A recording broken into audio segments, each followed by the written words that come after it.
Hi folks, this is Don Meissner with the North Country Fishing Report. You know, one of the things that we have, the gems of our area, are our smallmouth bass. And why do people come from all over?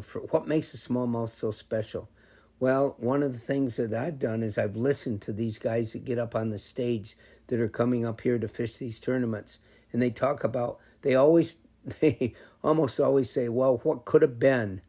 The ones that I lost, I had these on and that would have made me a winner, but that isn't the way it is with fishing. And smallmouth bass in particular are really, really tenacious. They're a special, that's what, well, they built their legend and why people want to come up here to the area, basically the Mecca for smallmouth bass. The bass grow bigger up here than almost any place in the world. And a smallmouth bass in particular is a very, very powerful fish. Their battles are incredible. And once you hook one of these big bass in the river, there's so many things that can happen. And these guys that get up on stage, they tell about what happens. They say their line breaks or the hook pulls out.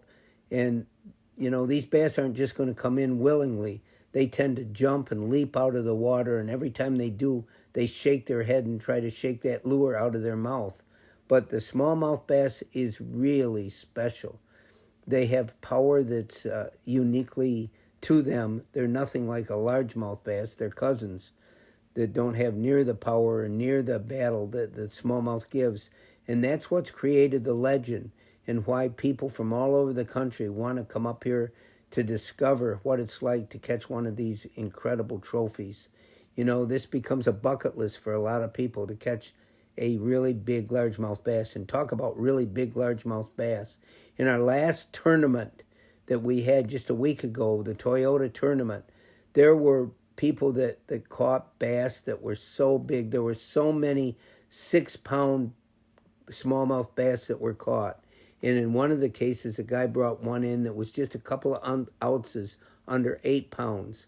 And when you catch a smallmouth bass, let me tell you, if I remember the first time I caught a smallmouth bass that was 3 pounds, I thought, my gosh, this is a fish of a lifetime.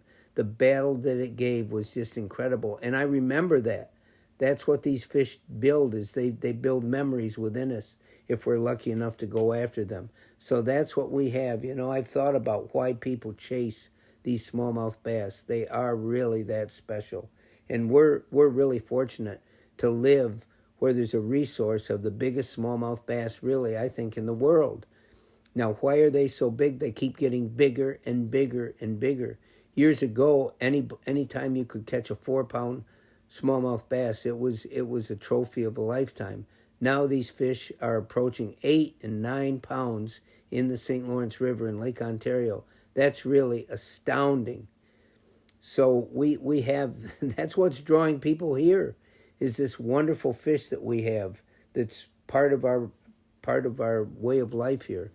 Until next time, folks, this is Don Meissner with the North Country Fishing Report.